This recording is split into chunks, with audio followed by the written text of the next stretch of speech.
the Sir Arthur Lewis Virtual Lecture, hosted by the University of the West Indies Office of the Vice-Chancellor and the Sir Arthur Lewis Institute of Social and Economic Studies, SALISES, Mona Campus. Our esteemed speaker, Dr. DeLisle Worrell, will deliver this evening's lecture on the topic, Beyond the CARICOM, Reimagining the Caribbean Nation and Economy.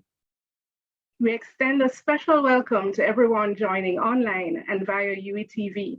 We welcome the Vice-Chancellor, Professor Sir Hilary Beckles, Principals and Pro-Vice-Chancellors, Deputy Principals, Deans, the University Director of SALISES, Professor Don Marshall, Acting Director of SALISES Mona, Dr. Kevin Williams, Acting Director of SALISES St. Augustine, Dr. Godfrey St. Bernard, Incoming Director of SALISES Mona, Dr. Holger Henke, former Directors of SALISES, Professors Emeriti, current and former UE and SALISES staff and students, family, friends, and colleagues of our guest speaker, all of our audience members throughout the Caribbean region and the world. We thank and welcome again Dr. DeLisle Worrell. I am Arlene Bailey, and it is my pleasure to guide this evening's proceedings. Each year, SALISES' series of regional activities around the birth date of Sir Arthur Lewis seeks to reflect on, share, and build on the legacy and teachings of this outstanding Caribbean scholar from St. Lucia. We look forward to Dr. Worrell's lecture this evening. We are now pleased to invite Dr. Kevin Williams, Acting Director of SALISES Mona, to share opening remarks.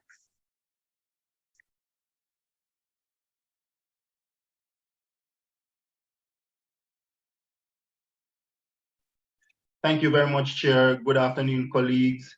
Good afternoon, everyone. It's really a pleasure to give the opening remarks on this special occasion, Sir Arthur Lewis Week. SALISES embodies the work and contributions of Sir Arthur Lewis. Sir Arthur Lewis was born on the 23rd of June, 1951. To demonstrate our appreciation and respect for the contributions of Sir Arthur Lewis, around this time of the year, SALISES celebrates the work of Sir Arthur Lewis. Sir Arthur Lewis was a leading international scholar and economic development practitioner. His influence in academia resulted in him being awarded the Nobel Prize in Economics in 1979. Sir Arthur Lewis' ideas influence economic development policy in every region on every continent. Today, many developing countries are still pursuing some of the same economic development policies suggested by Sir Arthur Lewis. The Lewis model, for example, which shows the central role of labor in industrialized and underdeveloped sectors, is a key analytical framework that forms the core of any syllabus today on economic growth and economic development.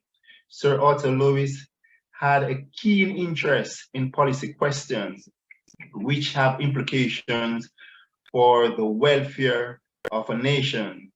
SALISES therefore takes the contribution of Sir Arthur Lewis seriously, and that is why our MPhil, MSc, and PhD programs are inspired by the work and contributions of Sir Arthur Lewis.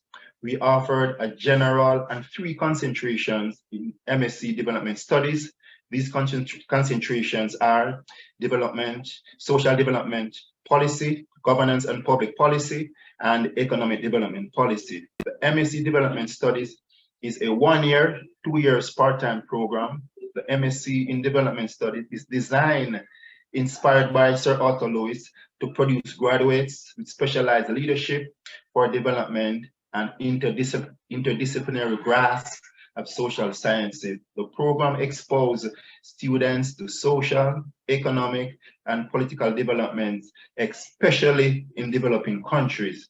The program facilitates understanding of the principles and practice of policy formulation, implementation, and evaluation. The program equips students to use quantitative and qualitative techniques in decision making. In addition to a firm grounding in contemporary social, political, and economic affairs, the degree features a novel leadership seminar, a practical in-course approach to teaching methodology, and a technical writing seminar. Additionally, our MPhil and PhD program concentrated on social policy, governance and public policy, and economic development policy. As I said before, our MPhil/PhD MSc programs are inspired by the work of this towering figure, Sir Arthur Lewis.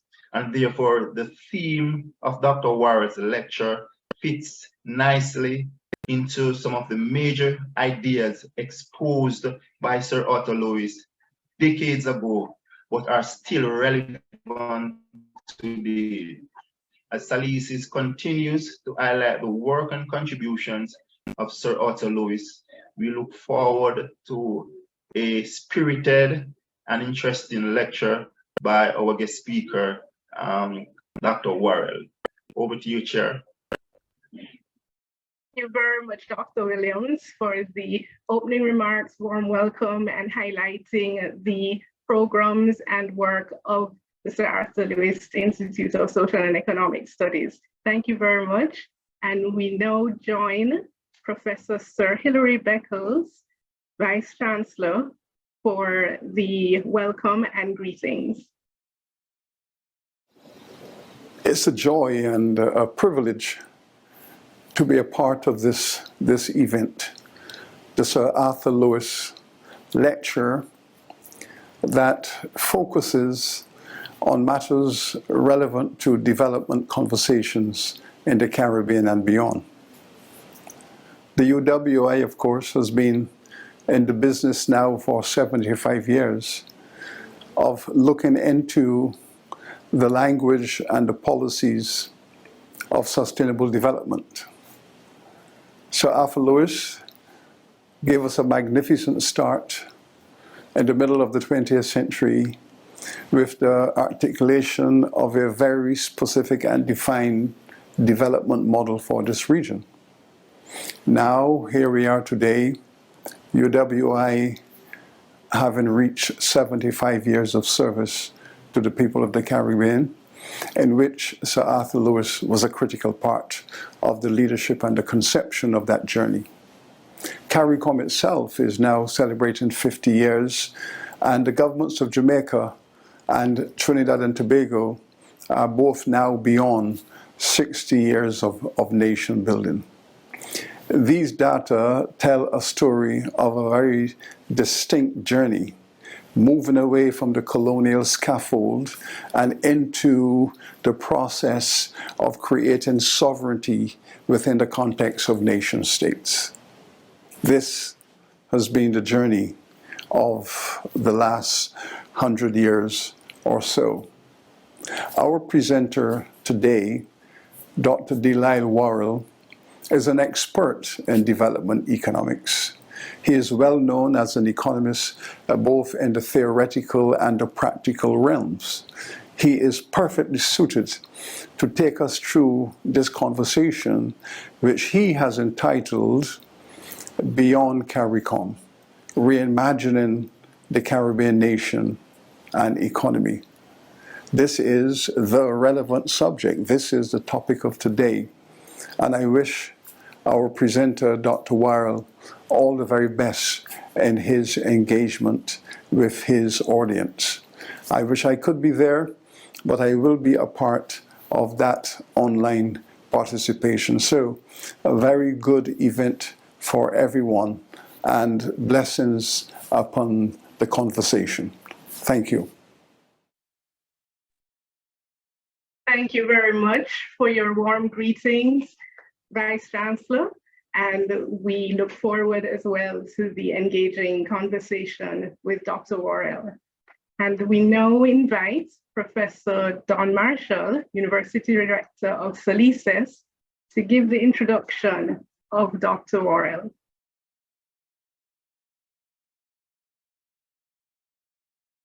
Greetings all, and it is a blessing and tribute to be able to introduce our featured speaker, someone I can call a friend, someone I can call a mentor. In many ways, he helped in my early years at the Sir Arthur Lewis Institute. The first project of which I was a part, first commission project of which I was a part, saw me working with this luminary, and it was looking at the political economy of exchange rate determination across the region. And I was taken through a tour de force in relation to how his mind works and how he sees the differences and the specificities of the various Caribbean economies. And for that, I remain very grateful, and it has helped shape my career. Dr. DeLisle Worrell, he's a member of the Bermuda Financial Policy Council, the Bretton Woods Committee, Washington, D.C., and the College of Central Bankers, the Federal Reserve Bank of Philadelphia. He was, of course, or that is to say, Barbados's governor of the central bank between 2009 and 2017. Dr. Worrell founded the bank's research department in 1973, and today remains one of the central resource spaces where you can source data speaking to the economy of Barbados since independence. It is an impressive department indeed. He also subsequently oversaw the establishment of the central bank's banking supervision and information technology departments. Dr. Worrell spent a decade on the staff of the International Monetary Fund from 1997, and he has had fellowships at Princeton and Yale universities, the Smithsonian Institute and the Peterson Institute, both in Washington, D.C., and the U.S. Federal Reserve. We also know him to be one to speak truth to power. There was a particular occasion where the region would have heard DeLisle in full bloom when he was engaging then managing director of the International Monetary Fund, Christine Lagarde, on points about differences that small island states present relative to orthodox understandings of economies in small countries, economies in large countries versus those in small countries like ours, small and developing states. He is the author, indeed, of Small Island Economies, Structure and Performance in the English-Speaking Caribbean since 1970, and he's the author and editor of several other economic titles and numerous articles in open economy, on the open economy, and in many journals, online, and in print. His PhD, I should suggest, his PhD was in economics, development economics, as the Vice-Chancellor indicated, from McGill University, Montreal. It indeed gives me a great pleasure to introduce the man himself, Dr. DeLisle Worrell, and I'm sure you will be regaled with how his mind works. Thank you. Thanks very much, John, and thanks for that very generous introduction. Distinguished friends and guests, thanks for joining us this evening. My thanks also to the Vice-Chancellor and to SALISES for inviting me to share some ideas about our Caribbean, Sir Arthur Lewis's native land, which remained close to his heart to the end of his life. I still have Sir Arthur's 1965 pamphlet titled The Agony of the Eight, a last plea to Barbados and the Eastern Caribbean to form a successor to the West Indies Federation after Jamaica and Trinidad and Tobago had both departed. That pamphlet ends with this lament about our island's leaders. Quote, "Have we not this much statesmanship left in these little islands?" Unquote. My career owes a great deal to Sir Arthur. He was instrumental in the arrangements for my sabbatical year at the Princeton Institute in 1980-81, a pivotal experience for me. During that year, interaction with the finest minds in our discipline and many other fields of learning, members of the Princeton faculty and visitors, was a great confidence builder. Sir Arthur and his wife Gladys were gracious hosts to myself and Monica during my stay.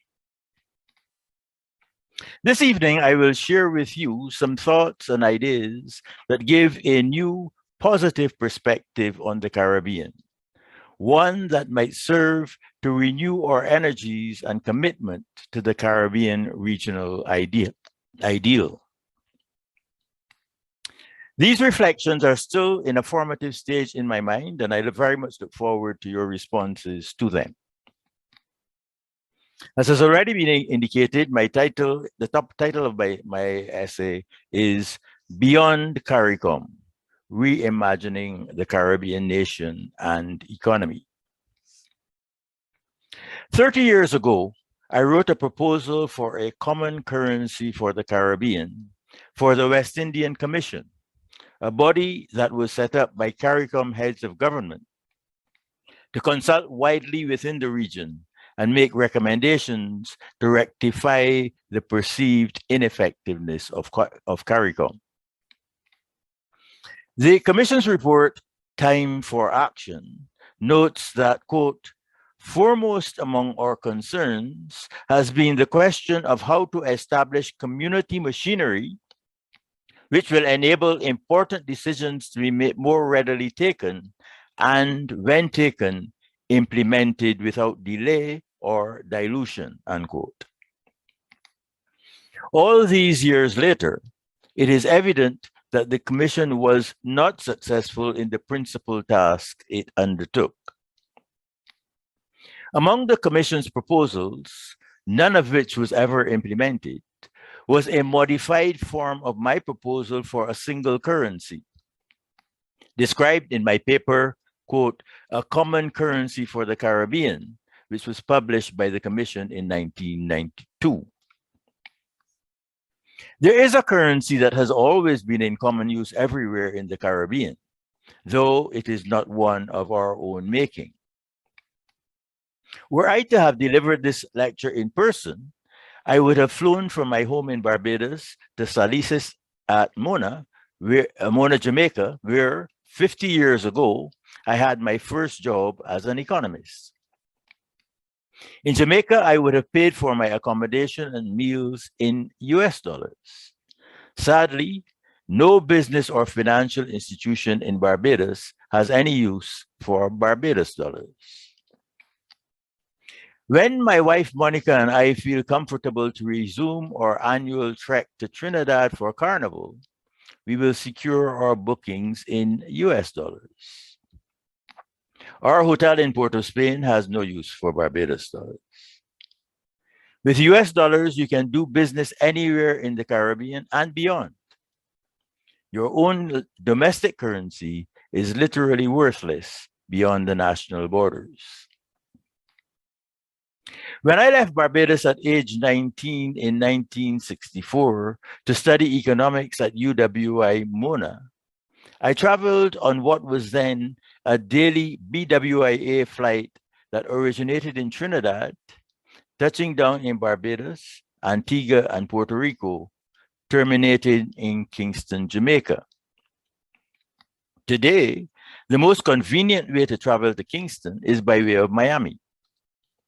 Miami is the hub through which a majority of intra-Caribbean commerce is channeled, and it is the center which most of the Caribbean accesses. It is the center through which most of the Caribbean accesses the world for trade, travel, and finance. It is becoming, if it is not already, the commercial capital of the Caribbean region. If you're arranging a conference or board meeting with participants from several Caribbean nations, a hotel in Miami is the most convenient and cost-effective location to choose. As with the currency, the essential link for regional integration is the one which gives access to the wider world, and it is not physically in the region we think of as Caribbean. The cultural capital of the Caribbean is also in the United States. New York City is the center of the Caribbean music industry, and the main revenue source for Caribbean musicians and practitioners of the festival arts. The Labor Day Parade on Eastern Parkway in Brooklyn, New York, is the most Caribbean of all the regional carnivals, with Haitian bands, along with the bands from the English-speaking Caribbean that are prominent in the region itself. The participants may be found waving flags of every country in the region, including Puerto Rico. Moreover, New York rivals Miami in the range of Caribbean cuisines on offer.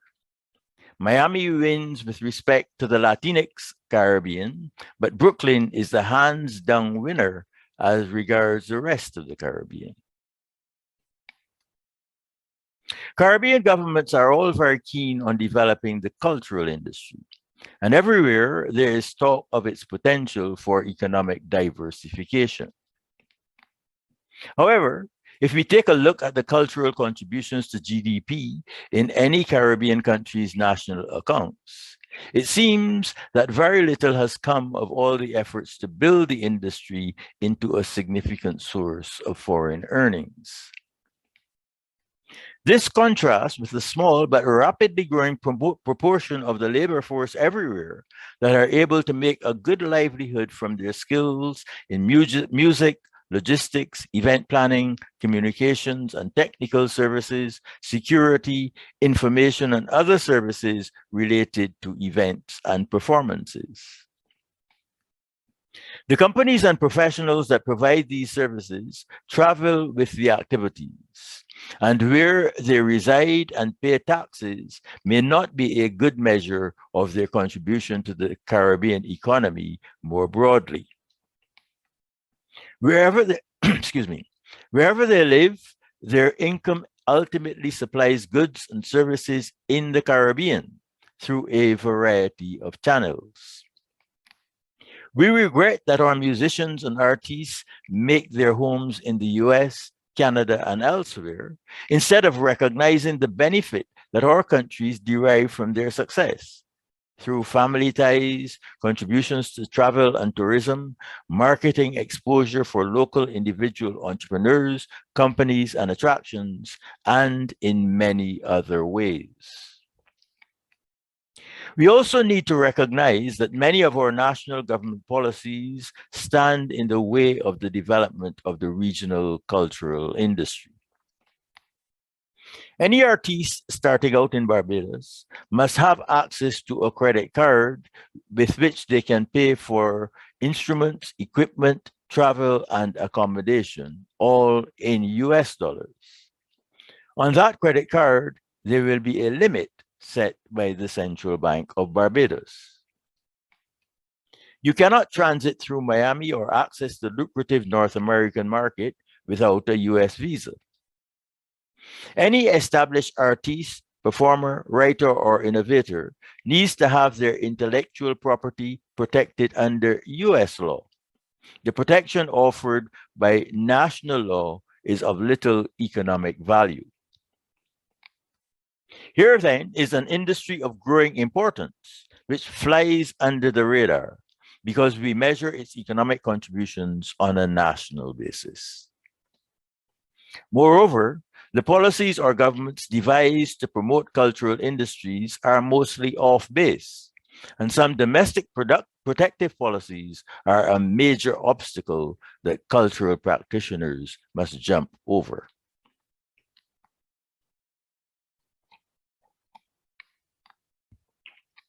Excuse me. Remittances from abroad have become a major source of foreign currency for Jamaica, the Dominican Republic, Puerto Rico, and several other Caribbean countries. Remittances contribute just as much as tourism to foreign currency supply in Jamaica, while for Haiti, there is now little other inflow of US dollars. In Barbados and elsewhere, the incomes of residents who have retired after a working career abroad are a source of foreign currency which is growing in importance. As is the case for countries around the world, the movement of people provides remittance incomes and transfers in kind, which contribute to the livelihoods of residents of the Caribbean. The founding fathers of the Caribbean integration movement, to which Sir Arthur Lewis devoted much of his energies, understood that our region is quintessentially an open economy. Our energies, resources, and talents are directed to the production of internationally competitive exports, tourists, and other services, which we sell to the world. With the foreign exchange earned, we buy the thousands and thousands of items and services that provide us modern lifestyles. Regional integration, as they understood it, was never about autonomy. They advocated regional integration as a means of raising productivity and regional competitiveness, so as to earn the region a greater share of the value added in exports and tourism. In their influential study, The Dynamics of West Indian Economic Integration, Havelock Brewster and Clive Thomas recommended a development process which is initially geared to the regional market, protected by external trade policy, to lift regional productive capacity to a level of production and skill that would provide a platform for international competition, opening the way for exports. Their study explicitly rejects the notion of import substitution, quote, to denote the reduction or elimination of certain imports and their replacement by domestic products. End of quote. The Caribbean economy, like that of every small modern economy, is motivated by commerce with the world at large. Very little of what supports the livelihoods of the residents of any small modern economy is produced locally. Local consumption of local production typically includes farm fresh foods and local specialties and novelties. All else is purchased from abroad, using the income earned from the internationally competitive goods and services which the economy exports. In chapter 1 of my new book, Development and Stabilization in Small Open Economies, it came out just 4 weeks ago, I explain that the national income of every small economy is limited by the amount of foreign currency available, because foreign currency is needed to pay for imports, to buy fuel, to restock supermarket shelves, to purchase computers, cell phones, motor cars and buses, trucks, office equipment, electrical and plumbing supplies, medicines, animal feed, broiler chicks, steel and construction materials, and all the thousands of items without which the society cannot function. What is more, and here I quote from page 7 of the book, the economy will grow only when the earnings of foreign currency increase, or when there is major foreign investment. Government spending on public utilities, health infrastructure, or housing may be a national priority, but unless such spending is funded by borrowing abroad, it will be counterproductive, because the imports that would result from the additional activity will deplete the foreign reserves, which the central bank holds to protect domestic currency against unexpected pressures in the foreign currency market. Over the past 30 years, the Caribbean economy has made substantial progress in improving the livelihoods of all residents of the region.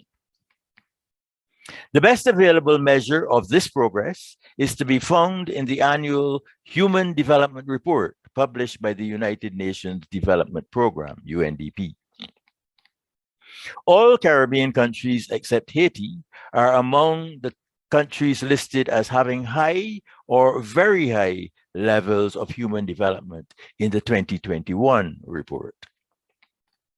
Since 1990, Gross national income per person has improved in all countries when allowance is made for the fact that that the US dollar goes further in some countries than in others. In addition, life expectancy at birth and average years of schooling, the two other elements that make up the Human Development Index, improved everywhere. This improvement in regional livelihoods owes nothing to regional economic policies, which have been as lofty in ambition as they have been dismal in effect. The Caribbean Development Bank, the UWI, and the Caribbean Examinations Council are the only regional institutions which have made a measurable effect on the development of the region. The Treaty of Chaguaramas lies in tatters, the subsequent declarations all now forgotten, and commerce, travel, migration, and financial intercourse within the Caribbean is more difficult and expensive than with North America. At the level of policy, the Caribbean has regressed from the degree of integration enjoyed during the colonial period, when there were few limits on intra-regional travel, migration, and finance. Apart from the CDB and the CXC, regional institutions have fractured along national lines and, in some cases, collapsed. An early casualty was the Caribbean Multilateral Clearing Facility, an arrangement between regional central banks which facilitated the use of regional currencies in intra-regional trade and travel. The Caribbean Center for Money and Finance was a productive collaboration between the UWI and the central banks, which I had the opportunity briefly to lead. The record of policy research produced over decades by this institution, which originated as a special program within SALISES, is impressive. But sadly, the sponsors have decided it is now superfluous to their needs. When I attended UWI as a graduate between 1964 and 1967, there was a single main campus at Mona, with a satellite in Trinidad specializing in agriculture and engineering. A campus had just been established in Barbados, but its offerings were limited. All the Caribbean came to Mona for university education, and we graduated with a consciousness of our Caribbean identity grounded in personal experience. It was at Mona that I developed my abiding love of ska, rocksteady, and reggae, but also of steel pan and carnival costuming, of jerk pork and escovitch, but also of dal puri roti, garlic pork, oil dung, and pepper pot. What is equally important, the UWI was an outward-looking institution. When I graduated with first-class honors in economics, I had a pathway to a full scholarship which funded my graduate studies, thanks to the international networks to which my teachers belonged. The UWI, to which I returned as a junior research fellow of the Institute of Social and Economic Research, as it then was a world leader in economic development. And together with the Department of Economics, produced a body of work, I'm sure you know about it, whose depth, reach, and influence has not since been equaled. The UWI today is much larger, and it has had a signal effect on higher education in the region. However, in the field of economics, it is much less influential than it once was. Current economic policy in the region owes almost nothing to guidance provided by the UWI. In contrast, when the UK government devalued the pound sterling against the dollar in 1968, It was to the Institute of Social and Economic Research that central banks and monetary authorities appealed for guidance as to how they should react. Nowadays, policy everywhere in the region is informed by ideas emanating from the International Monetary Fund and other multinational agencies. A first-class honors degree from UWI no longer assures access to graduate study in leading universities in North America and the UK. The aspiration for Caribbean unity retains its obvious appeal. Even as a single united body, the Caribbean would struggle to have some influence on the global policies that impinge immediately on our lives, much less on the global changes that threaten human life on Earth. As matters now stand, with individual states deploying scarce resources of personnel and talent across the wide range of commercial, financial, legal, technological, and regulatory issues in numerous international fora, the Caribbean has no hope of conditioning the circumstances under which the region engages with the wider world. Caribbean regional integration efforts never really got off the ground, and now there is little hope that they will do so. In spite of that, our region is a world leader in resort tourism.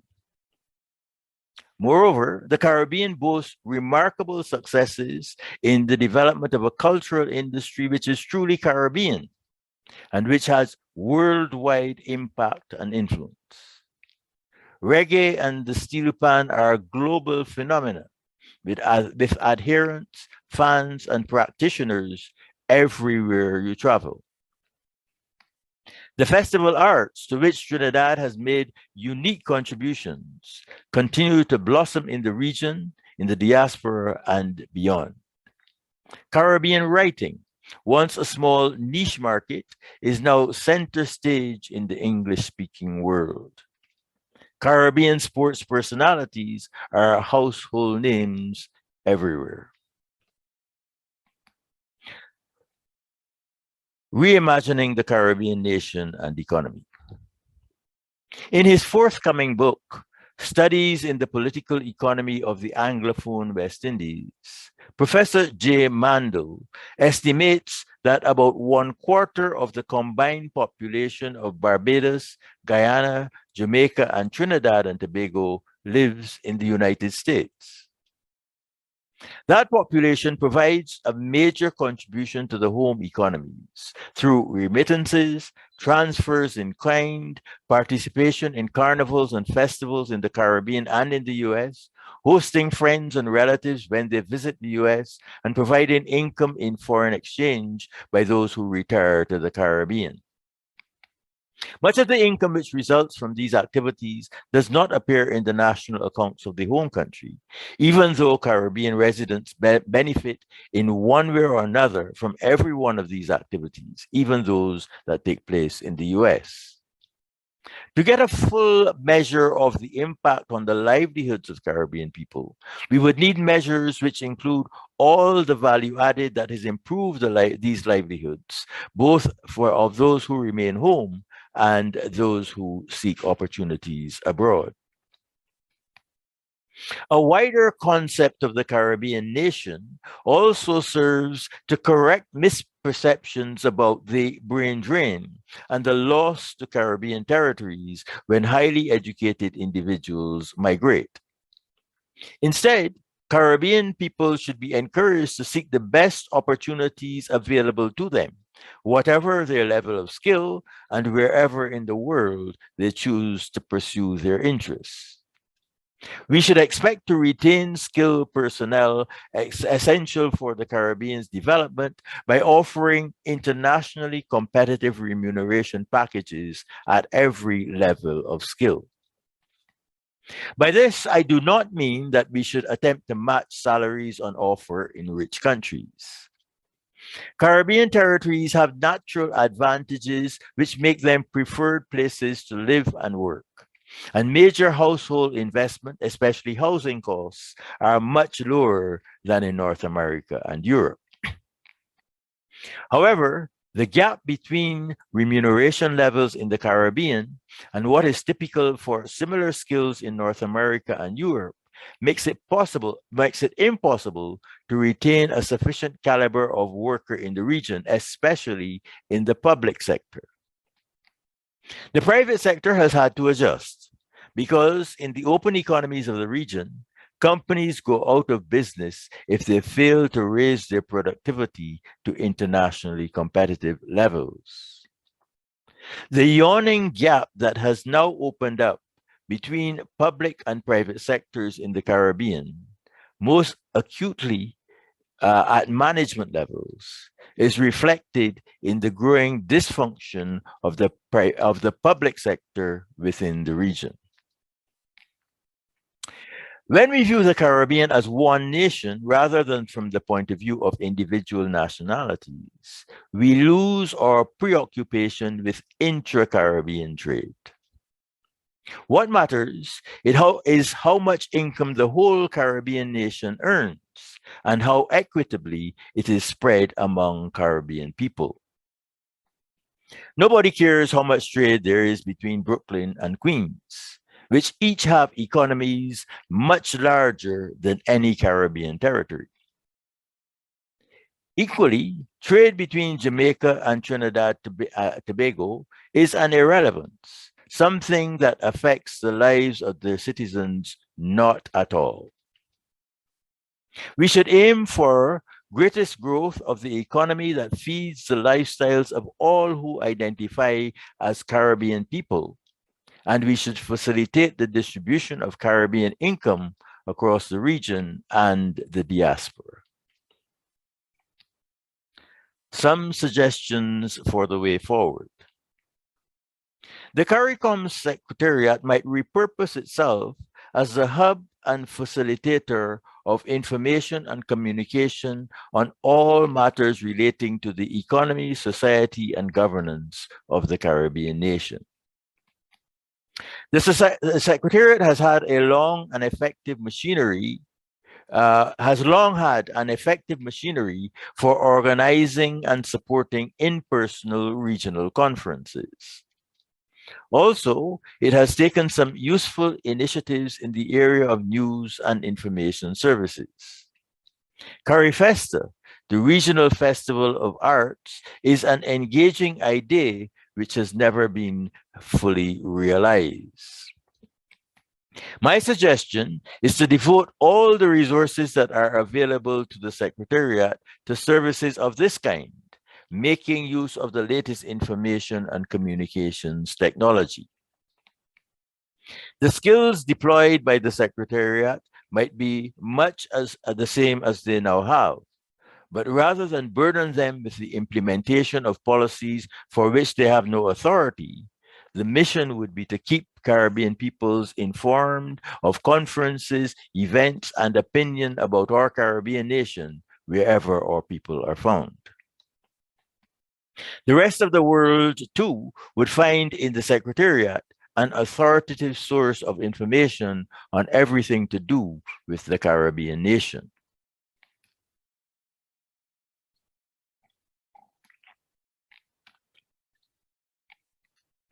My second suggestion is that the CARICOM Secretariat, the UWI, and every other regional institution should use the US dollar as the currency in which they do business.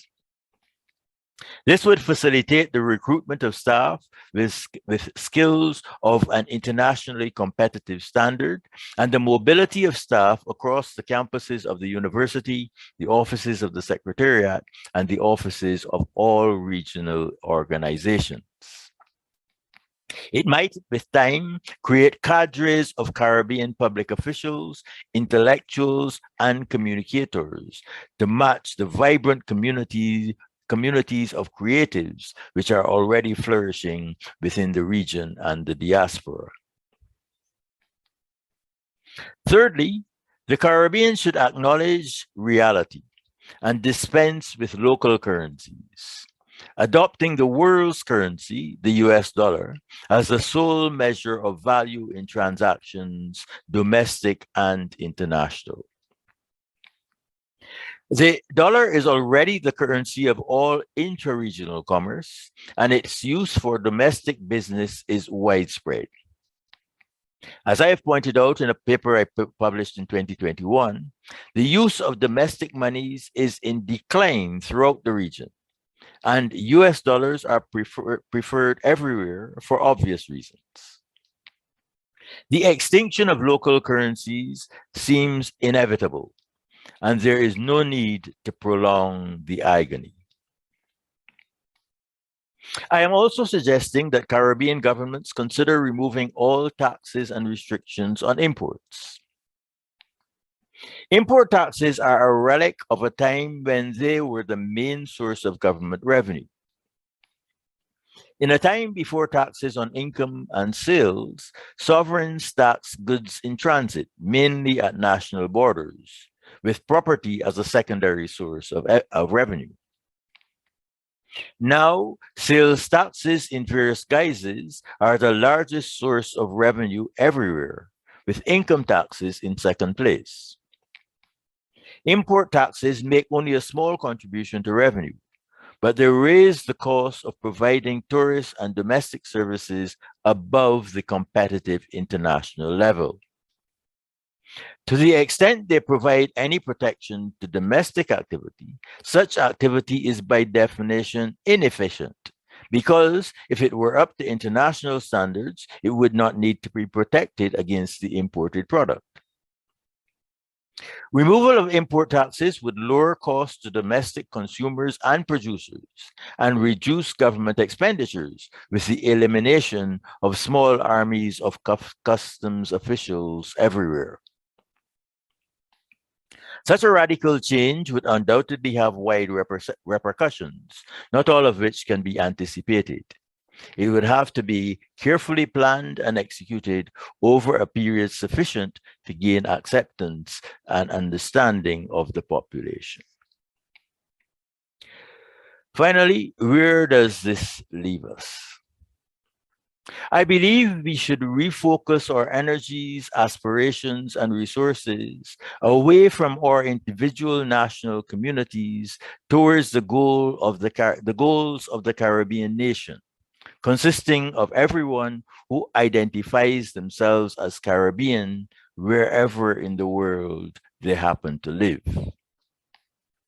From that perspective, we immediately realize what a remarkable impact the Caribbean has had and continues to have on the world at large.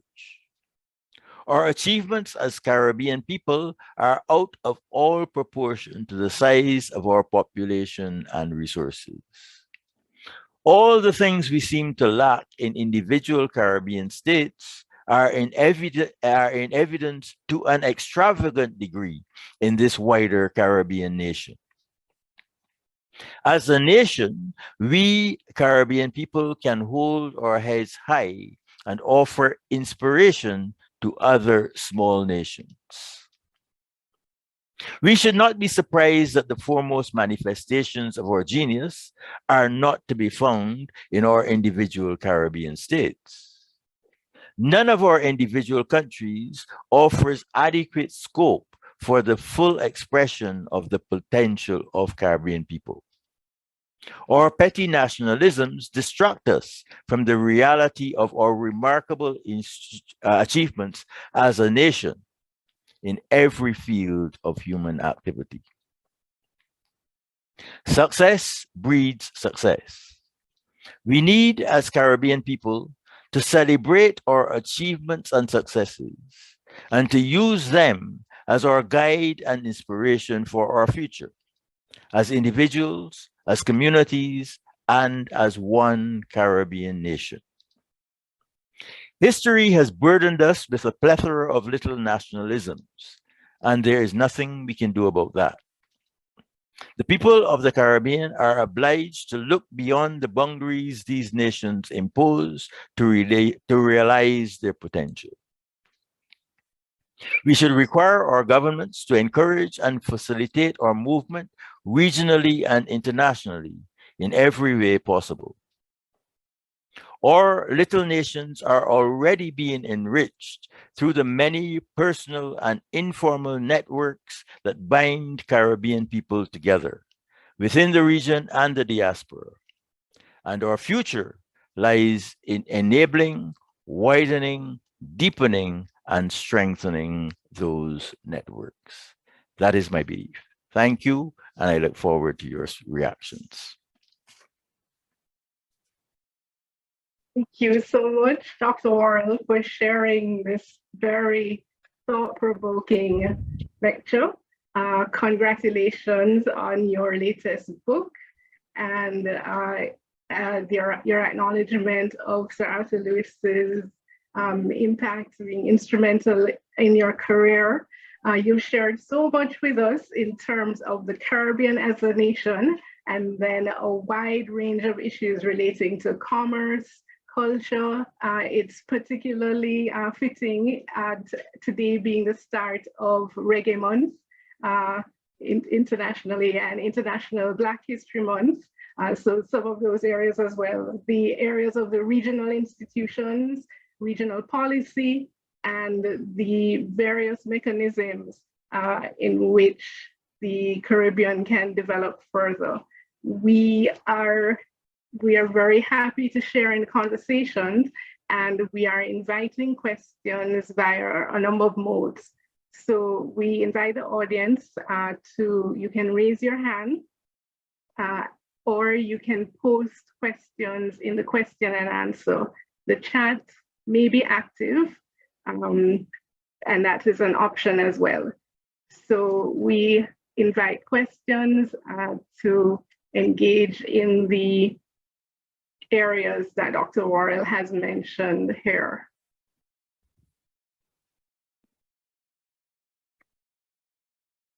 Okay, and so go ahead, acknowledging Mr. Bruce, Deveron Bruce.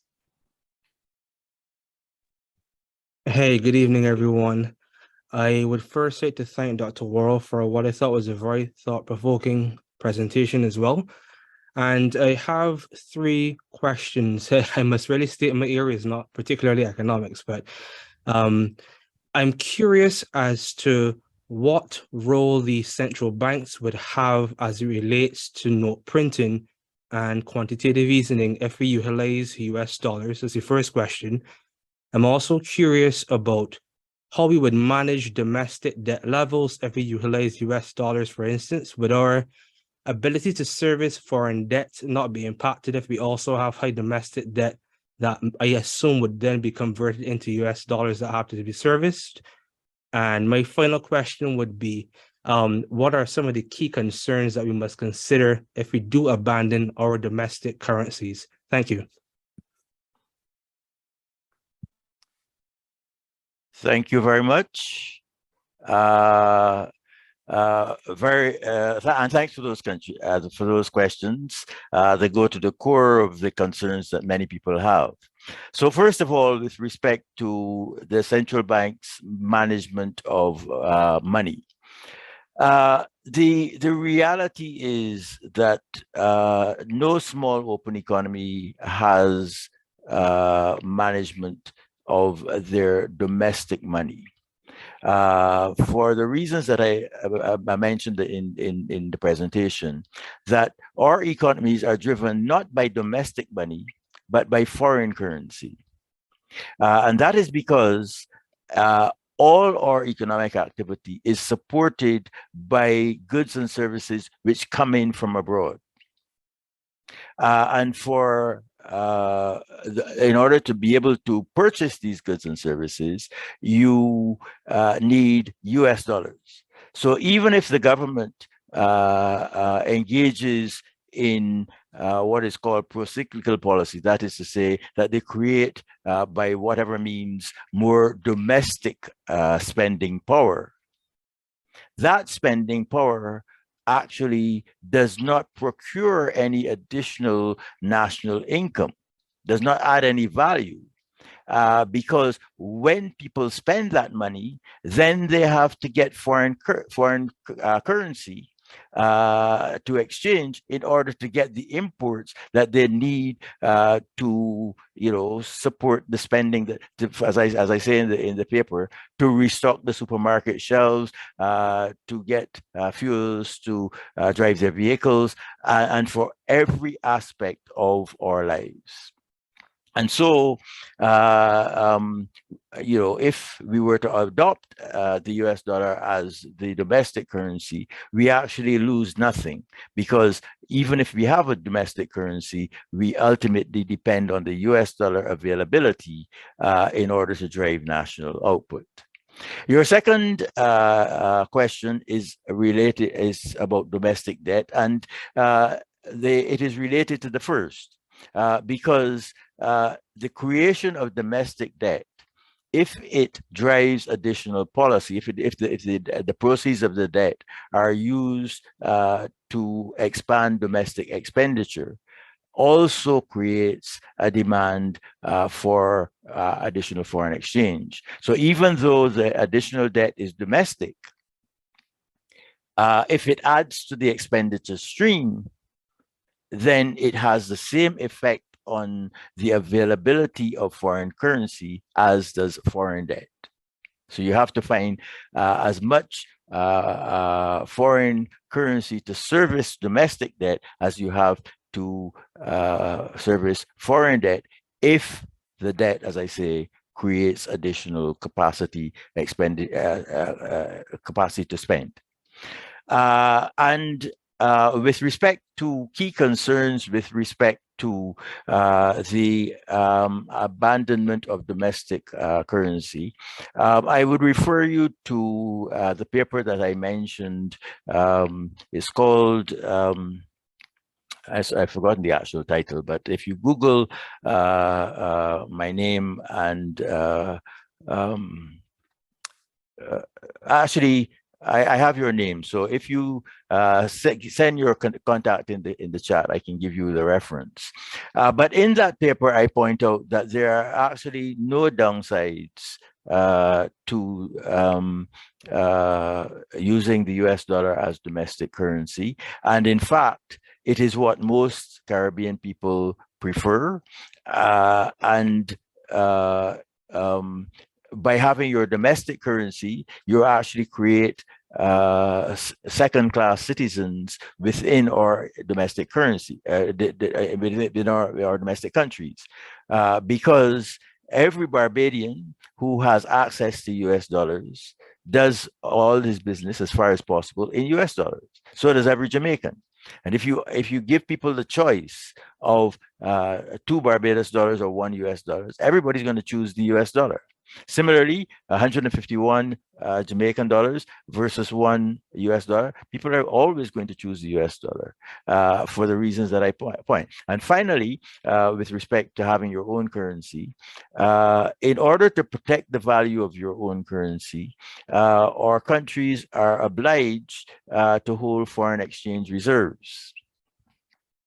Foreign exchange reserves, they are in US dollars, and they're not held in cash in a vault, because very little business is done with cash.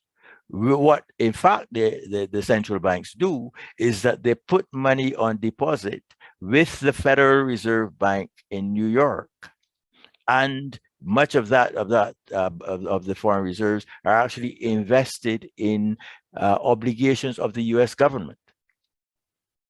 So for the privilege of having our own domestic currencies with their limited reach, we are actually undertaking to lend money, to lend scarce foreign resources, foreign currency, to the richest country in the world.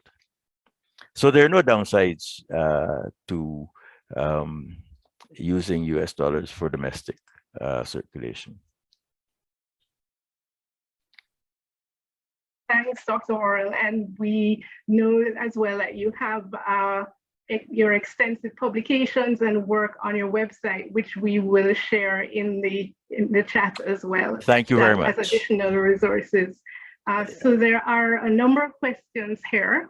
One is following up in relation to the implications that dollarization would have for Caribbean countries' monetary policy. And then also in light of the suggestion about using a common US currency, if this is implemented, can CSME thrive? Or is CSME to be abandoned in the context of insularities and inadequate harmonization of labor law? And then we'll continue. Okay, so with respect to CSME, I think actually that using the dollar would actually facilitate the sort of using the dollar, and my other suggestion about removing import duties would actually strengthen the Caribbean regional market. Because as I say, we already use the dollar as the common Caribbean currency already. So it would just be giving all Caribbean people access to the currency which enables them to do business throughout the Caribbean. Removal of all import duties would obviously facilitate imports from the rest of the world, but it would also facilitate intra-regional trade as well. So I think that both my suggestions would be positive for the CSME.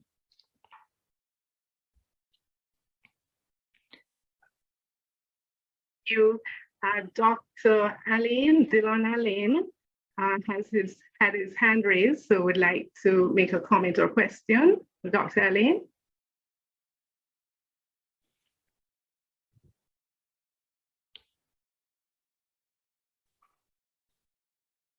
Dylan, you're muted. Okay. Are you hearing me now? I'm hearing you now, yes. Okay. Well, thank you very much. This has been wide-ranging and very fruitful. And let me just touch very quickly on a few matters. I thought that the number of regional institutions that you touched on as making a valid contribution was too narrow. I mean, in light of our vulnerability to disasters, clearly the CRIF and the SEDIMA must be elevated as two central and superb institutions. And I think you probably would agree with that. I also take issue with the idea that the Secretariat be merely an information place, although I think that is what it should be as well. But I think it could be a place that offers a strategic vision for the CARICOM, for the region, in a world in which change is taking place rapidly, and there is need for that. In other parts of the world, there are institutions that do that. So I think that you've constructed them too narrowly as an information space. I take the point, I agree with you that the diaspora should be part of our what we call our resource. And I don't know why it is that we cannot allow the diaspora, members of the diaspora, some of whom are not even interested in being paid, to come to our countries as they wish to participate in multiple ways, apart from entertainment. I want to take issue with you on what I call your core story, which is the single currency. I have raised it with you before. I think it's a great distraction. It will not only generate a lot of heat, but more particularly, it skirts around what I consider the fundamental issue in the Caribbean, which is the failure to develop what I call the domestic capital sector. And you have touched on some aspects of the domestic capital services sector in terms of entertainment and so on. But, and I link it to the point you made, which is a dismissal of government spending and its debt accumulation. The point is that in these countries where income is so vastly, so badly distributed, the role of government in helping to support a world-class education system and in helping to build capacity to develop the domestic capital sector. And when I say domestic capital, I mean architectural services, cultural services, the need to develop a world-class health services sector that could bring clients from North America in particular, given our closeness. And so the generation of foreign exchange to me makes the issue of a single currency relevant. And as I say, a bit of a distraction. What the fundamental problem is the failure to develop a domestic capital service sector. And you see it in terms of the steel band players in Trinidad. When they finish with this carnival in Trinidad, they take their capital services all over the world to other carnivals, making foreign exchange as well.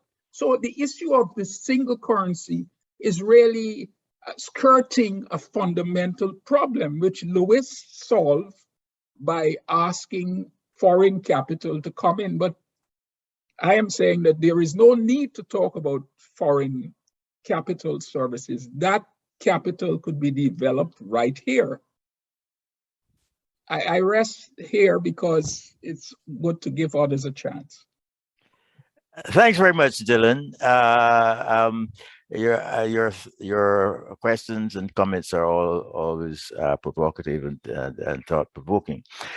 So first of all, let me agree with you with respect to the CRIF and SEDIMA, and I will certainly modify my remarks to recognize the important work and achievements of those two organizations, and in particular the CRIF, because for me, the CRIF is a good model of where the Caribbean needs to go. It started as a Caribbean insurance scheme, and of course, its remarkable success has led to it being expanded into Central America as well. And I think that is what we and that should inspire us as Caribbean people to recognize that the excellence that we create is valuable beyond the Caribbean. So that on those matters, I agree. With respect to your other comments, I think that we live in the real world, you know, and you know, the suggestions that you have made are suggestions that everybody keeps repeating over and over again, and you know, as I have pointed out in my presentation, without success. And so we have to stop sort of butting our heads against a stone wall and seek other ways in which we can achieve the goals of the region. And the point I'm trying to make is that is already happening. It is happening at a personal level and through networks which Caribbean people are making you know, in many different ways. And I think that what we have got to do is, rather than try to create governance mechanisms which force the development of the region in ways in which we think it should go, we have to recognize what the Caribbean people are actually doing, celebrate it, and create and develop our mechanisms to facilitate what is already happening.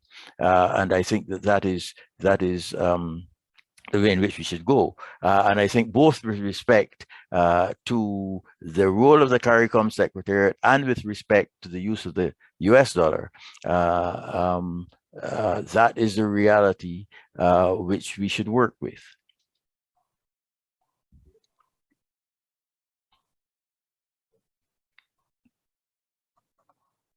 Dr. Arlene, thank you, Dr. Worrell. Following up on the issue of the diaspora, we have a question in the Q&A from Nicole Kaluki. What additional ways do you hope for Caribbeans in places such as the US and the Caribbean to reinvest in their origins? Right. So I think that, again, that we should recognize the investments that are already taking place. As one thing that I did mention, a lot of investment in Barbados, for example, is by retirees buying and building homes, retirement homes in the country. So that makes a small but growing contribution to investment in housing in the region. And so, I think that we are mixed economies. We are not directed economies. It's not the government that decides, who and where should invest. We should invest. It is, all of us, according to our talents, our interests, and so on. And that is working well. Investment, there is no scarcity of funds for investment in the Caribbean in projects which clearly are, where the Caribbean's competitive advantage lies, and which people feel there will be profit. So that's why our tourism, continues to attract,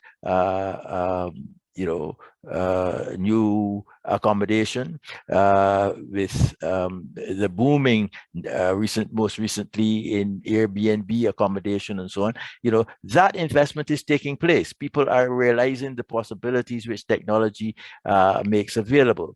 One of the things that most people fail to acknowledge is the wealth of investment in small enterprises connected to tourism. All the food options and so on, the street foods and so on, the services, the spas, the hair braiding, so tourism generates a sort of a wealth of small enterprise services, small services, sport, water sports, and so on, which don't require a lot of capital, but which have tremendous potential. And so I think that there is no real scarcity of investment, and we should not expect people in the diaspora to invest their hard-earned savings in speculative activity in the Caribbean. So if we see areas where we think that there needs to be additional investment, if they, so let me put it in reverse, that I think that it is difficult to identify areas that are clearly, potentially internationally competitive in which there is a scarcity of investment of Caribbean people and of others from wherever. Dr. Worrell, Dr. Clarence Henry had his hand raised, and so we invite his comments.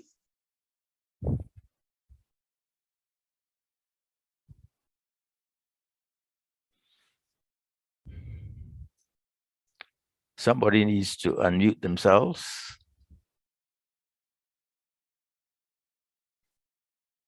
I'm not seeing Dr. Henry. Could you unmute yourself, please?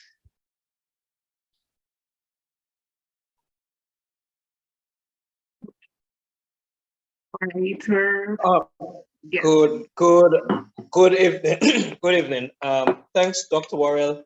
I want to first start by saying this was a very much a lovely presentation, very focused and thought-provoking, I think, as well. As a development economist and a regional integrationist myself, I was particularly interested in your thoughts on the way forward for regional integration. I asked that question because I like the way you started, where you highlighted in particular Arthur Lewis's Agony of the Eight. And the question for you, and certainly looking forward to hearing your thoughts on that, really focuses on the experience of the OECS integration. And I take note of your reference to perhaps elimination of the domestic currencies and to perhaps look towards the adoption of the US. The OECS integration movement, in terms of what it has delivered for the small states of the OECS, the single court, the single currency, the ECA in terms of the aviation authority, the telecommunication agency in terms of ECTEL, are good examples of integration arrangements that can advance and in the context of the OECS have in fact advance economic development and certainly help in many ways stabilize economic growth at some point in time. So my question to you, Dr. Worrell, is do you still consider, or perhaps let me not try to focus and preempt your answer, but do you consider the OECS arrangement as being one that can be considered as a flagship for integration among OECS countries, among small states rather, bearing in mind, of course, that countries within the context of the broader Caribbean are still looking for a mode of development to advance these economies forward in the 21st century. So I know my question is kind of long-winded, but I hope no, but very much very much to the point, because that's sort of an issue which is necessarily has to be in front of mind given the relative success of the OECS. So let me say that I agree that a large part of that success is because of the common currency that the islands enjoy. But remember the origin of that currency.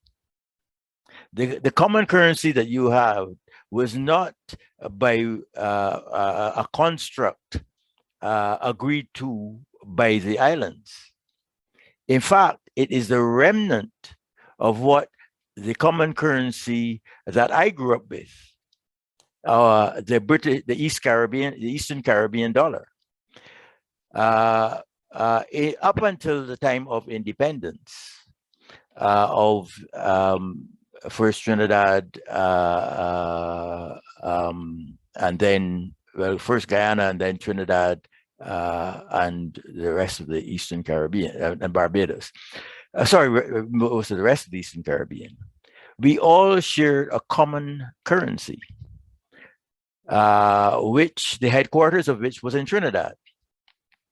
So from British Guyana, as it then was, right through to St. Kitts, we all shared the same dollar. And the current East Caribbean dollar is what remains of that dollar after Trinidad, Guyana, then Trinidad, then Barbados decided to establish their own currency.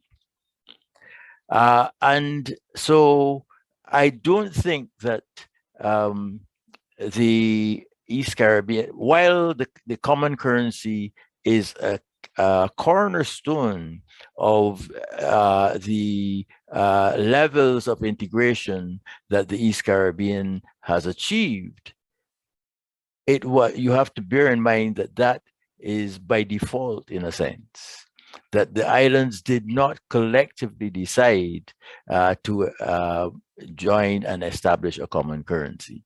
And that is the real, that is the reason why we cannot use the East Caribbean experience as a model for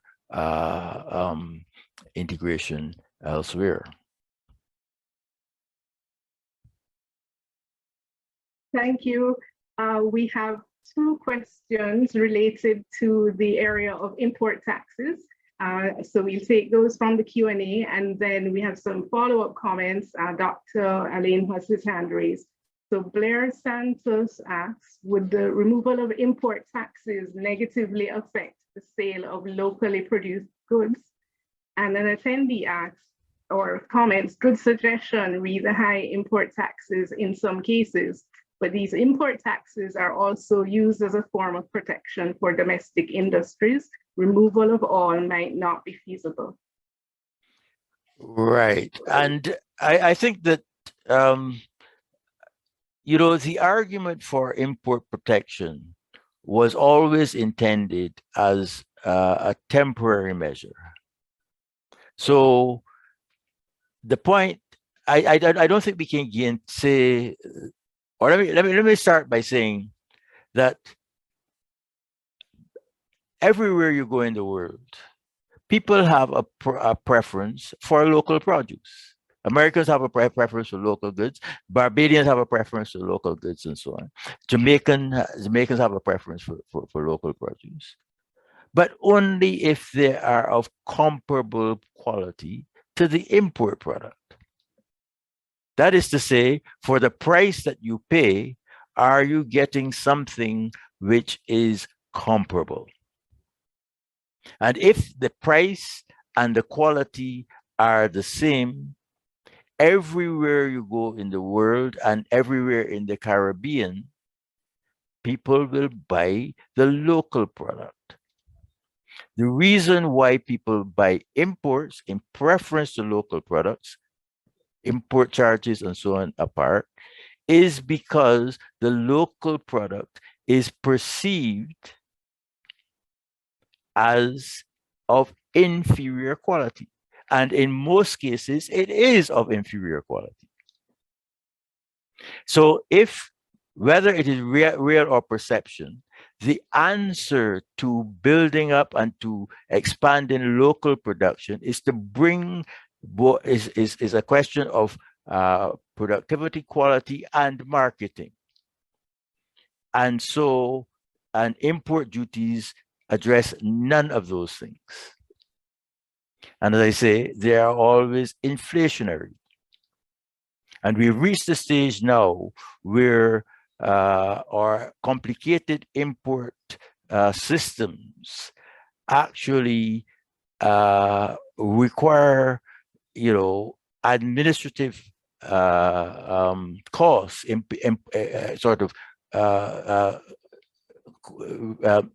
cause us to have administrative costs, both for government and for businesses, which add no value to the goods or services that we actually consume, and simply raise the domestic price level to the disadvantage of consumers. And so, you know, I think there is, you know, little justification for continuing to maintain an elaborate import price regime. There was a second question, which I think I may have. Was there a second part to your question? To the question? It was two questions related to the taxes and the protection of domestic industries. Right. So yes, you've answered. Thanks. Inviting Dr. Arlene for a follow-up comment, and then we will follow up with further questions as well. Oh, sorry, I think my hand was. It's a legacy hand, but let me seize the opportunity of saying something, DeLisle. I mean, we as theoreticians could say what we like, but there's also, as you say, a real world.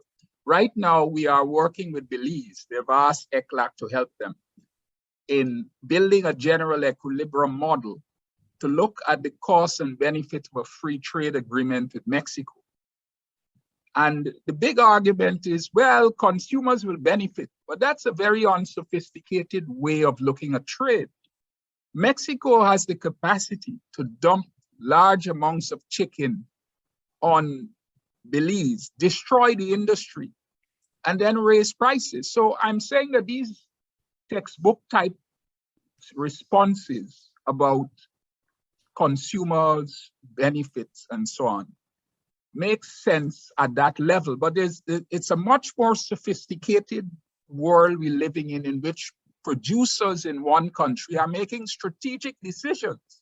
So we couldn't tell the Belizeans, oh, remove all the duties and destroy your chicken thing. We have to be more measured and say, well, maybe let us protect them for another 5 years. You know, so what I'm saying is that it's a much more nuanced and a much more serious issue at stake than merely removing duties. And I think you are aware of it.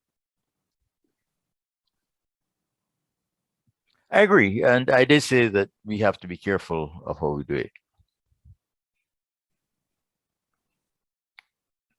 Thank you, Dr. Arlene and Dr. Worrell. So relatedly, so Chandra Mado had posed an earlier question, has thanked you for your answer, agrees with you in some areas, but since we're on the topic of the duties and the time frame, he also asked if there was a time frame for the suggestion of the removal of the duties in terms of a 5 or 10-year plan so that local manufacturers can bolster their quality and competitiveness. Absolutely, I agree. And as I say, you know, these are ideas that I'm throwing out. So I don't have an opinion really as to how long the process should be. And it would be disruptive to existing local producers. Chicken, which Dylan mentioned, is one that is universal in the region. So I would agree that you know, it would have to be a considered decision. It couldn't be something that you would do overnight. Thank you. And given your vast work, there is a question as well in the Q&A, not related to economy.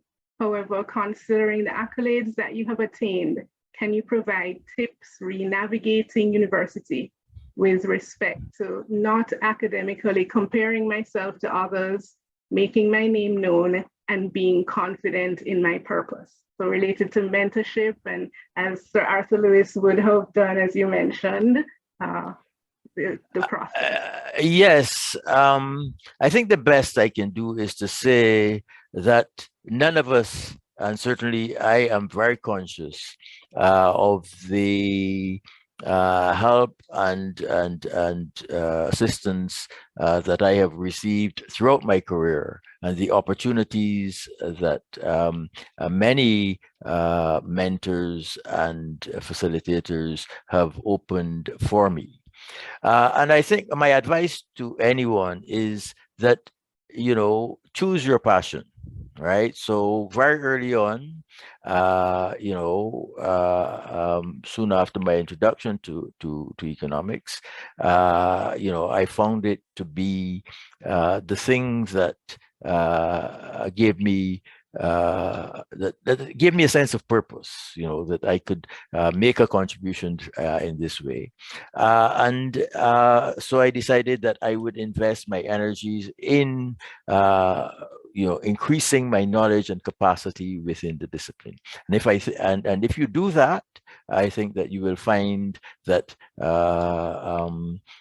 your teachers and others with whom you associate, colleagues and so on, will recognize you for what you bring to the table.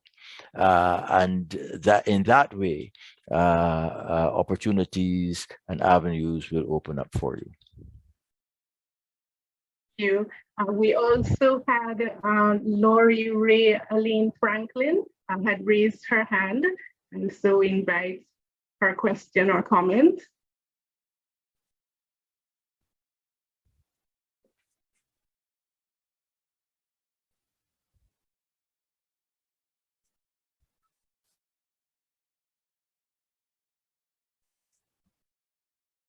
Somebody needs to unmute.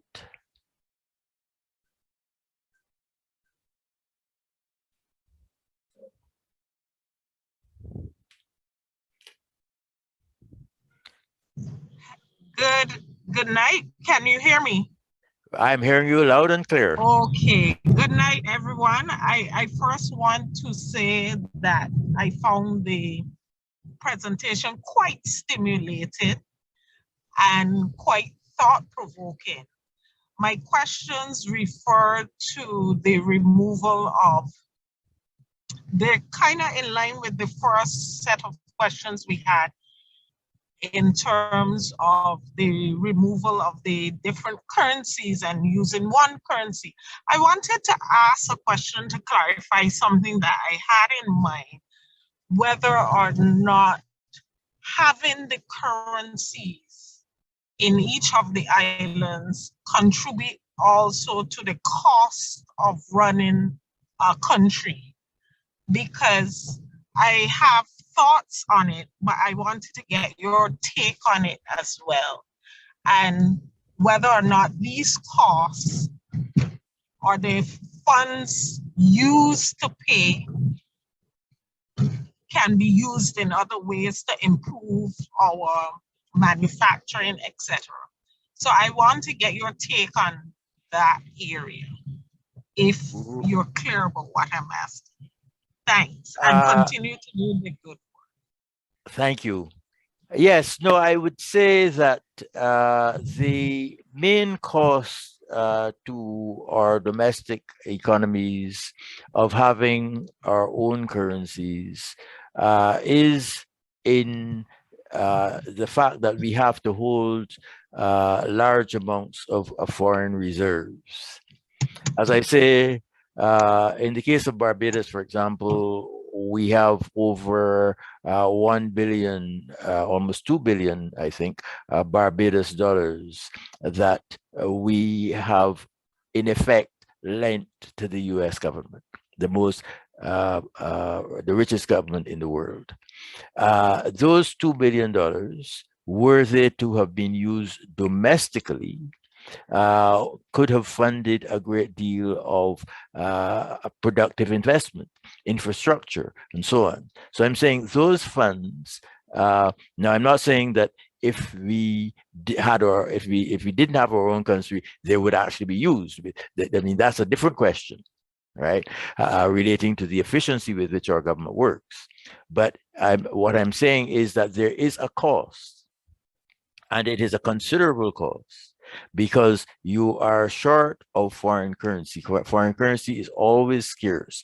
There's never as much foreign currency as you would like to fulfill all the social goals, as well as to maintain the livelihoods of the domestic population. And therefore, it is actually injuring our individual countries to divert a substantial proportion of the foreign currency that we need for domestic development, simply to support the value of the local currency.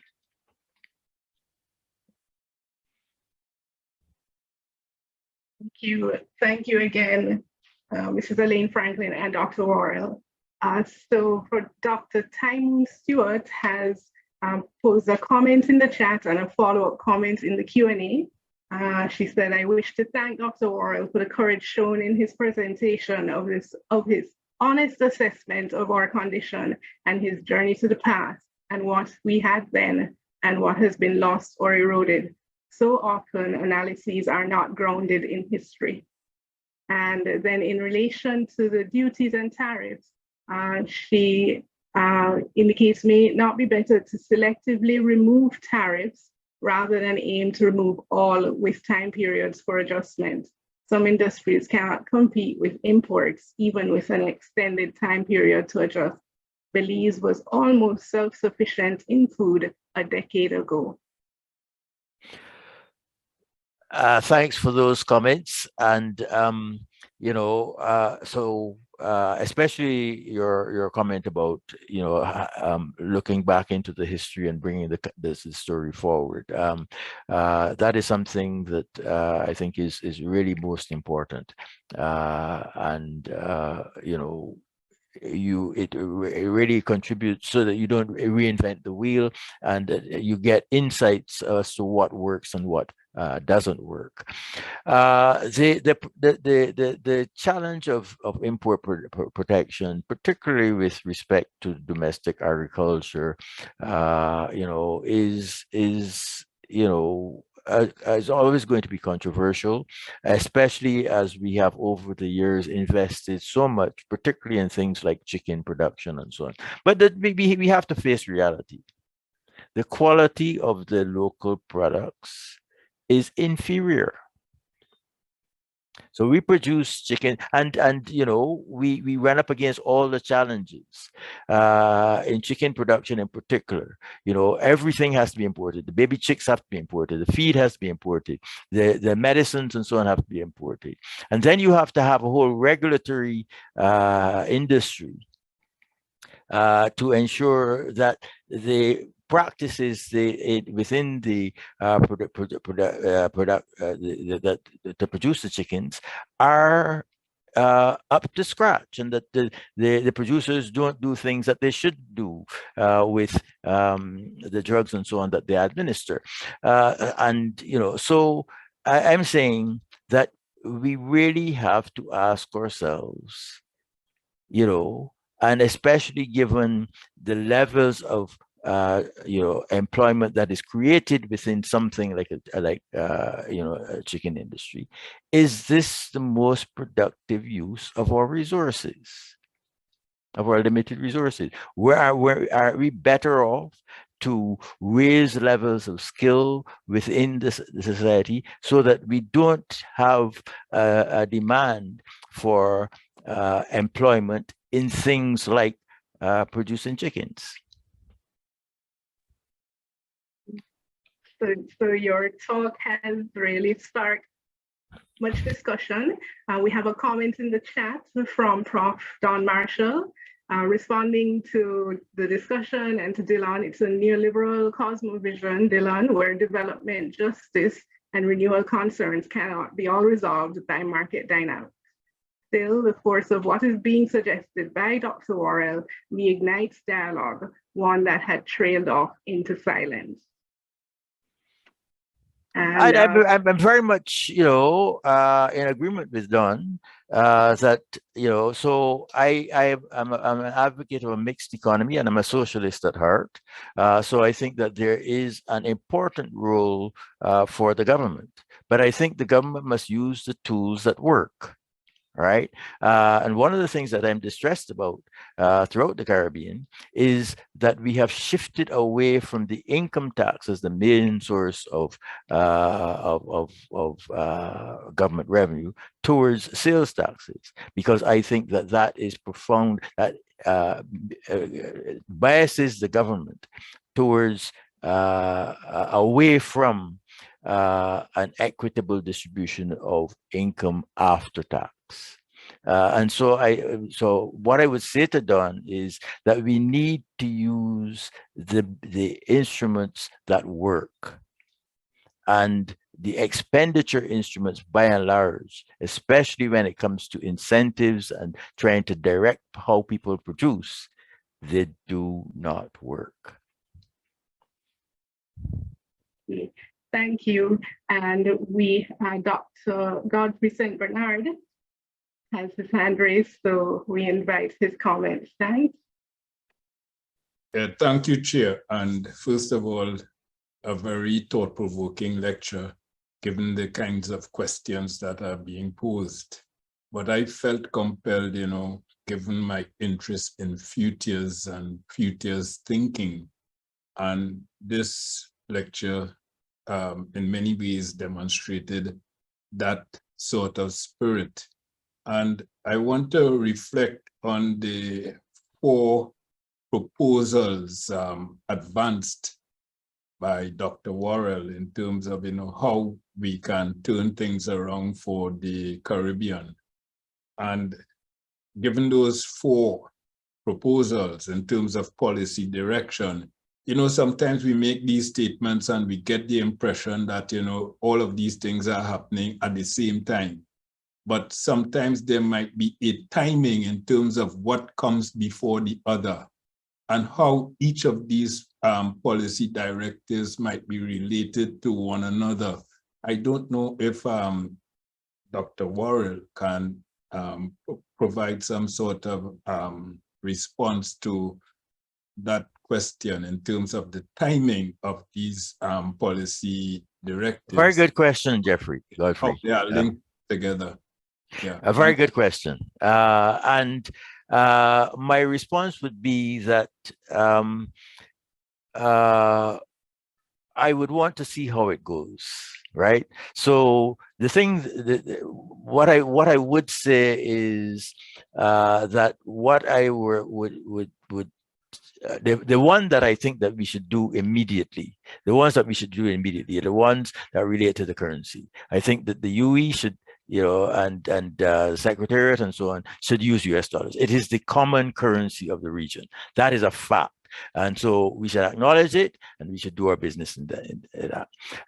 Similarly, you know, I see no reason why we should delay. You know, people are, the Caribbean populations are moving away from domestic currencies for practical reasons.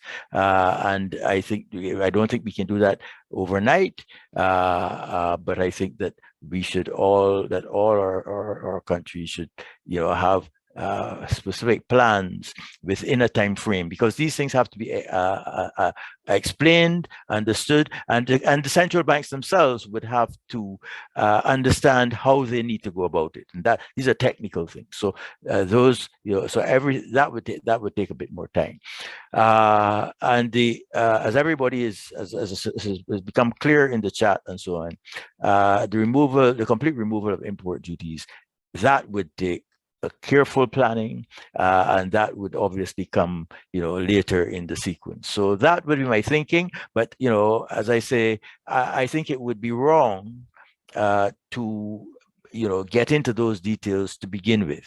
I think we should work out a strategy. We should, you know, and allow it to evolve. I think that we have to acknowledge that we are working with a situation in which there is not a central mind which is informing all these things. That the way in which these ideas will be implemented, if they're implemented at all, is through a process, and it's going to be an untidy process because our governance systems are untidy.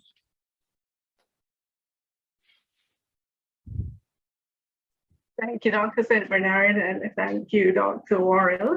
So as we're moving into the closing remarks, we have just a group of questions around two topics. One continues on the currency line, and one relates to the agricultural produce. So for the currency, we have some comments. Marie McCarthy says, the Caribbean really has no independent monetary policy, or monetary policy is made in the US. And then two attendees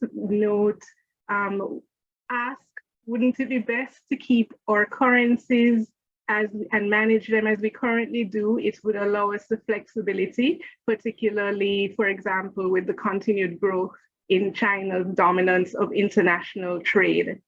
Another attendee asked, how do you think the countries with a better exchange rate would view a common currency in the Caribbean?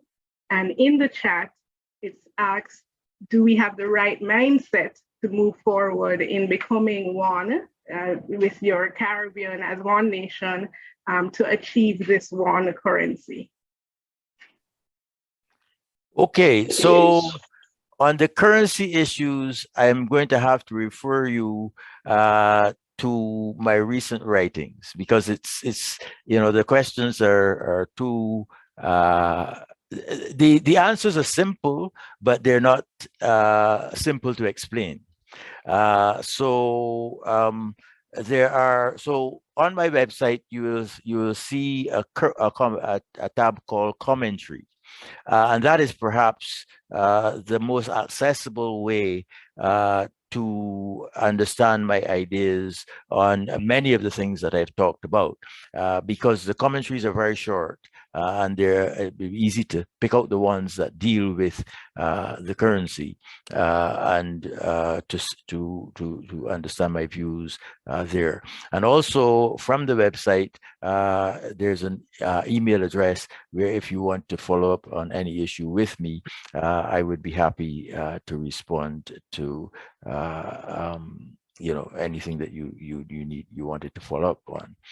On the question, so and also I agree very much that on the issue of the monetary policy being our monetary policy being formed in the United States. And that's a consequence of our open economy. So the other thing that you might want to do is you might want to read chapter 1 of my new book. Chapter 1 is actually freely available, so you can Google the book. It's called Development and Stabilization in Small Open Economies, and you can read the first 41 pages, which includes all of chapter 1. I think there was one other thing that I wanted to say, but I've forgotten what it was. And while you're thinking of that, we're just a follow-up question on the agricultural produce and imports.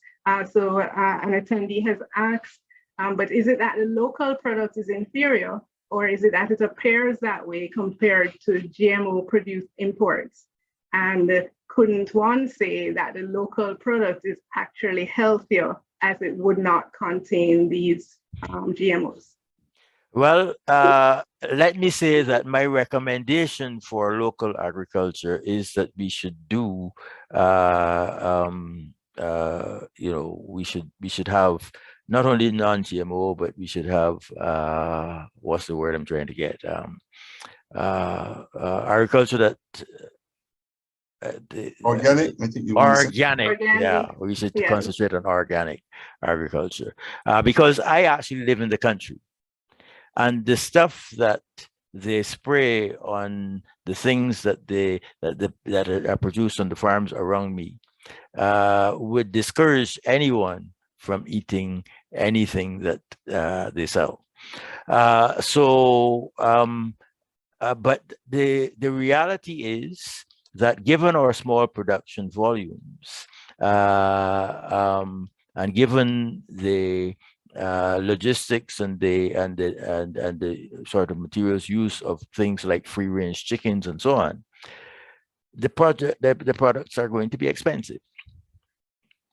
And so what I have argued is that our domestic agriculture should be specialty products that locals will consume, but not every day, because they're going to be too expensive. So your local produce will be for special occasions. If you have a big celebration, you'll buy a black belly lamb and you'll sort of have it roasted on a spit or put in a Chinese box or something, and for special occasions. And the volumes that we produce could support for special occasions. What we should not expect that, for our everyday meals, we will be able to afford the local produce if the local produce is of the required quality.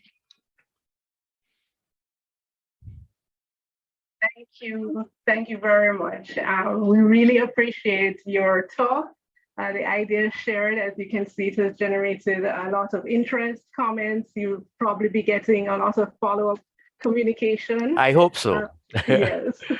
And thanks to everyone for your comments and questions. They have been very helpful to me as I do further work in this area. And the time you have taken to respond. So we now invite Dr. Godfrey St. Bernard, Acting Director at SALISES St. Augustine, to give the closing remarks and the vote of thanks. Okay, thank you, Chair, again, for inviting me to perform this honorable task. And I am very pleased to have the opportunity to do it. Of course, this is yet another SALISES production. And when I speak of SALISES, I am speaking in the context of SALISES Regional. This is Sir Arthur Lewis Week. In fact, last week was Sir Arthur Lewis Week, but given the schedule of events, this event has happened in early February. And it just goes to show that, you know, SALISES is all about celebrating the life and work of Sir Arthur Lewis, the Nobel laureate in whom SALISES has been granted a label, so to speak. And we are very proud to do what we do and fulfill our mandate in terms of knowledge generation and the exchange of knowledge and information that would facilitate decision-making in public policy spheres. We do so with respect to our research and our teaching and instruction in economic development policy, social policy, public policy, and governance. And today's lecture is just one of several events that we normally host to celebrate the life and work of Sir Arthur Lewis. In fact, just last week on the St. Augustine campus, last Friday, we had the second in what we refer to as our Sixth Formers webinar, where we actually have sixth formers from schools, not only in Trinidad and Tobago, but from other Caribbean territories, coming, doing research on the life and work of Sir Arthur Lewis, and making formal presentations. And last Friday, we heard from 4 schools in Trinidad, 1 school from Tobago, because we always ensure that we have a school from Tobago in our midst. And we also had Queen's College from Guyana making a presentation on the life and work of Sir Arthur Lewis. We also have had in the first inaugural seminar, as well as in the second seminar, which we hosted last week, we did have also 4 commentators, 3 who are relatively young scholars in the business, and we usually try to get 1 accomplished scholar who is substantially older and would have lived and worked and even collaborated in some way with Sir Arthur Lewis, or would have been mentored in a serious way by Sir Arthur Lewis. And these events have become SALISES staples, and we hope to continue them in years to come. Of course, there are other events where we invite colleagues and host conferences around the themes that are consistent with the work of Sir Arthur Lewis. And clearly, SALISES continues to demonstrate its engagement with knowledge advancement and the exchange of knowledge and information for policy purposes. So today we witnessed, you know, yet another Sir Arthur Lewis virtual lecture, and since COVID, these lectures are virtual events. This one entitled Beyond CARICOM, Reimagining the Caribbean Nation and Economy. And indeed, it was a riveting lecture. Indeed, it was a thought-provoking lecture by virtue of the comments and the questions that had been posed by various members in the virtual audience. Clearly, the lecture emphasized in so many ways the virtues of the Caribbean in all developmental spheres, whether economic, social, environmental, administrative, governance related, and so on. Those clearly came out. But at the same time, there was some measure of lament that the Caribbean society and the Caribbean nation and the Caribbean economy can do much better. And in that regard, Dr. Worrell offered a number of proposals. 4 of them, 4 policy proposals were offered and proffered. One being to repurpose the CARICOM Secretariat as a regional integration entity, and he offered suggestions in terms of, you know, how that can be done. He also made reference to the fact that regional institutions such as the University of the West Indies, among others, should do business in US dollars. And that was somehow tied to the overall notion of dollarization and dispensing with, domestic currencies in favor of the US dollar. And last of all, a pretty contentious issue as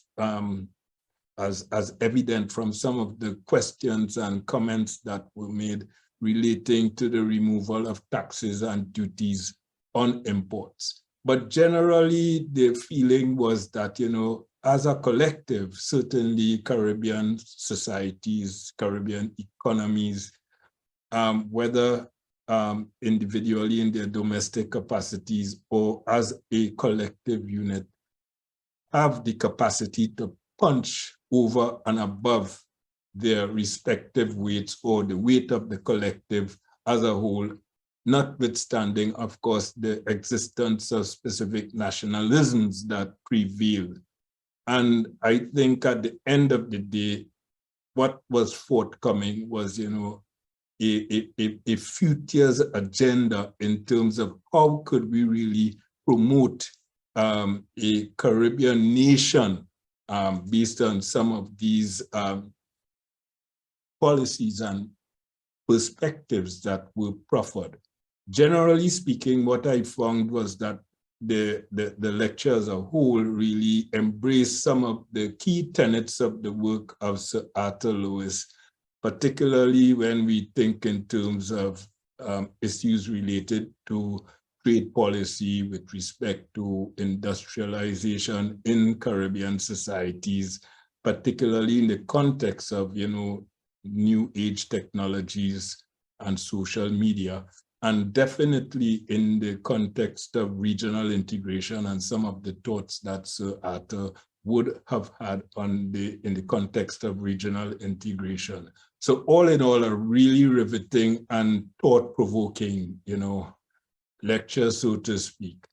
At this point, I do have the pleasure of also moving a vote of thanks to a number of persons who would have made tonight's event, this evening's event, the success it was in terms of fulfilling the progressive agendas that SALISES seeks to uphold. And first of all, I would really like to say a special thanks to my colleagues, the directors of SALISES, Professor Don Marshall, University Director and Director of the SALISES unit on the Cable campus, and Acting Director, Dr. Kevin Williams on the Mona campus. I would really like to thank them for their vision in terms of, ensuring that this evening's event was the success it was and steering the ship, so to speak, to bring us to where we are at the moment.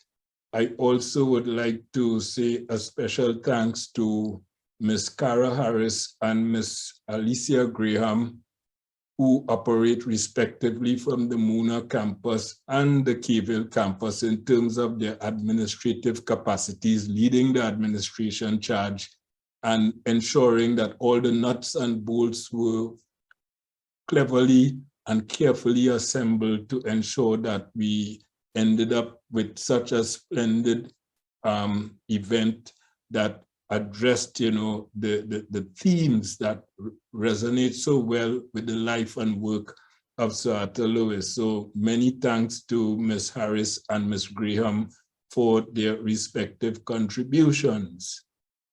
I also want to say a special thanks to the indefatigable stalwart in SALISES, Mr. Richard Leach, who is our resident IT expert, who coordinates all the IT dimensions of our production. And of course, Mr. Leach is tireless and is always willing and ready to punch and make things happen. So to Mr. Leach, Richard, as I would call him, more power to you, my brother, well done. And we thank you for what you did to make this the success it was. Similarly, when we think of, the production, UETV, through the leadership of Ms. Jan Carew and her team, and I should also say Mr. Leach and his team, Ms. Jan Carew and her team, UWI-TV has really marketed the UWI remarkably, and I trust that given the event that we have just witnessed, that Ms. Carew and her team will really do justice to what has happened here, and of course make SALISES and the university look like the first-class institution we strive to be.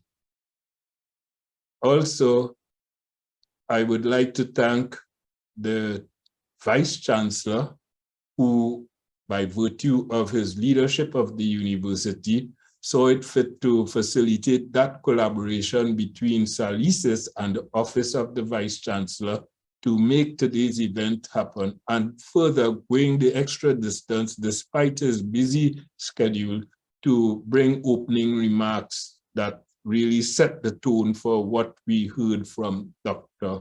Worrell.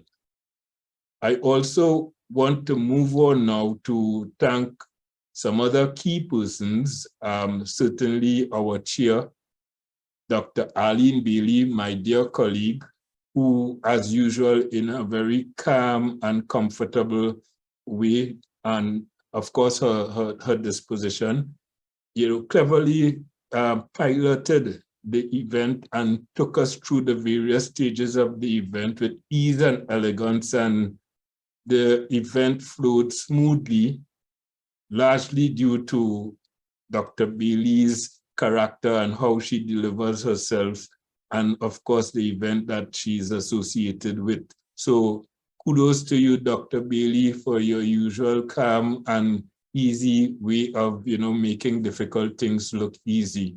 So you did well, and we thank you for that. Of course, I would like to thank our comrade, our feature speaker, Dr. DeLisle Worrell. I have had several engagements with him while he was on the St. Augustine campus in the Caribbean Center for Money and Finance. He led that institution, that entity ably. And of course, I could remember when he was at the helm of the Central Bank of Barbados, being present and giving a paper at a conference that he orchestrated in his capacity as governor. And as usual, I am aware of his works and the materials on his website, and I'm not surprised that, when he speaks in the way he spoke today, that it would be riveting.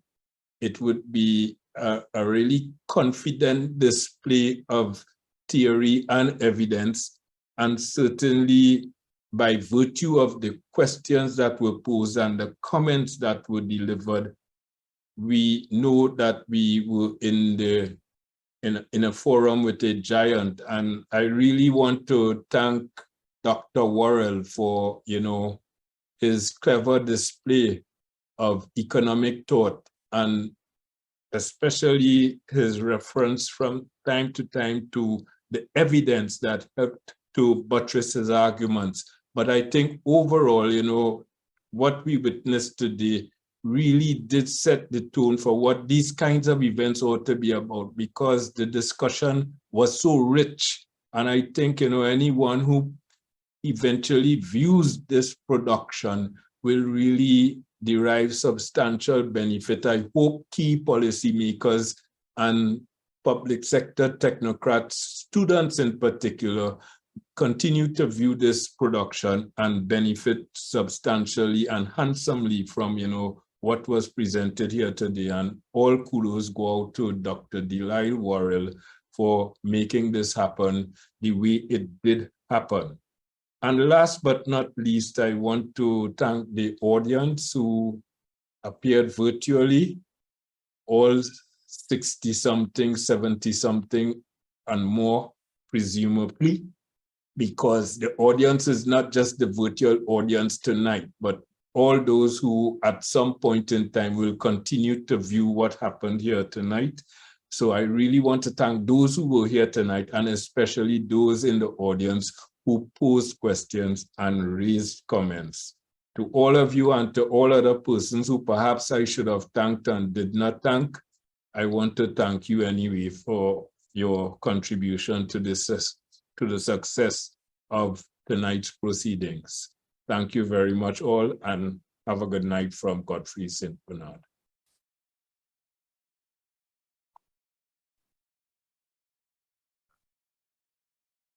Thank you for your most wonderful votes of thanks, Dr. St. Bernard, and thank you as well. So thank you very much to everyone. Thanks, Arlene. Thanks for managing it, everything so wonderfully, the questions, etc. And I really had a wonderful time this evening. Thank you so much. Thanks for the invitation.